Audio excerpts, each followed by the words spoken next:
खुलुमबाय बड'लेण्ड रादाब नायगिरि बयनिसिमबो फुंबिलिनि गोजोन हामलायथि बावहरबाय।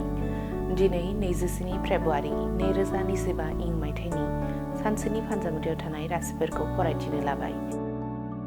मेष राशि समाजाव मोजां मुं गोसारगोन, रोंगौथिनि थाखाय बाख्नायजागोन, मोजां सान। वृष राशि दुखु मोननांगोन, गुबुनफोरजों निन्दा होजानानै गोसोआ लोरबां जागोन, न'खरनि बयजोंबो ज' थाफानाया गाहाम।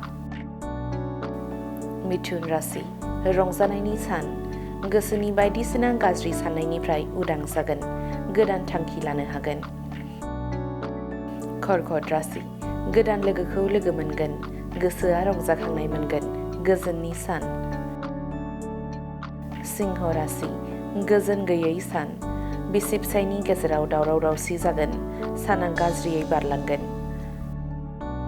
कन्या राशि सांग्रां जाना थानाया गोनां, सोरजोंबा नांलायनाय जाफ्लांनो हागौ, गोसो हमथाना लाखिनांगोन।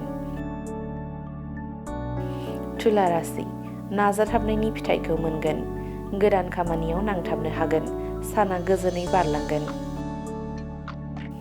वृश्चिक राशि रंजानायजों सानखौ बारहोहरनो हागोन, बयजोंबो गोरोबलायना थानो हागोन, गोदान लोगोफोर लोगो मोनगोन। धनु राशि जेंना गोनां सान, गाज्रि जाब्रबथाय जानो हागौ, सांग्रां जाना सोलिनाया गोनांथार। मकर राशि गोनांथिया जोबनो रोङै जागोन, आंखालनि थासारिया गाज्रियै गोहोम खोख्लैगोन, जेंना गोनां सान।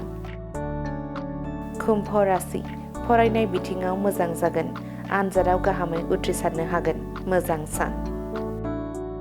मीन राशि सांग्रां जानांगोन, देहा सावस्रिखौ लोरबां मोननो हागौ, जानाय लोंनायाव थाल लानांगोन।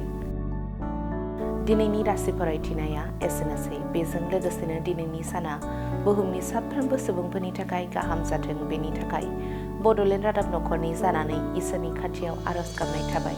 गोजोन्थों। गासिन थावनियानो जादों मायां। मायांखौ सादु बिद्यानि रायजो होननानैबो मिथिनाय जायो। बे मायांनिफ्रायनो तान्त्रिकनि सोलोंथाइ लानानै फैदों मुंदांखा रबि कबिराजा। बिथांनिफ्राय नोंथाङा नोंथांनि जिउनि गासिबो रोखोमनि जेंना जेंसिफोरखौ सुस्रांनानै लानो हागोन। बिसि फिसायनि गेजेराव जेंना, गोसो थोनाया गारनानै थाङोब्ला लाबोफिननाय, जुलिनि जेंना, साख्रि मोननो हायै, हा हु धोन सम्पथिनि जेंना, बायदि बायदि जेंनानिफ्राय उदां जानो एबा सुस्रांनानै लानो थाखाय नोंथाङा दिनैनो दानो जगाजग खालामनो हागोन रबि कबिराजखौ। रबि कबिराजखौ जगाजग खालामनो थाखाय मबाइल नाम्बार 7099193841 एबा 7086047381 आव कल खालामनो हागोन।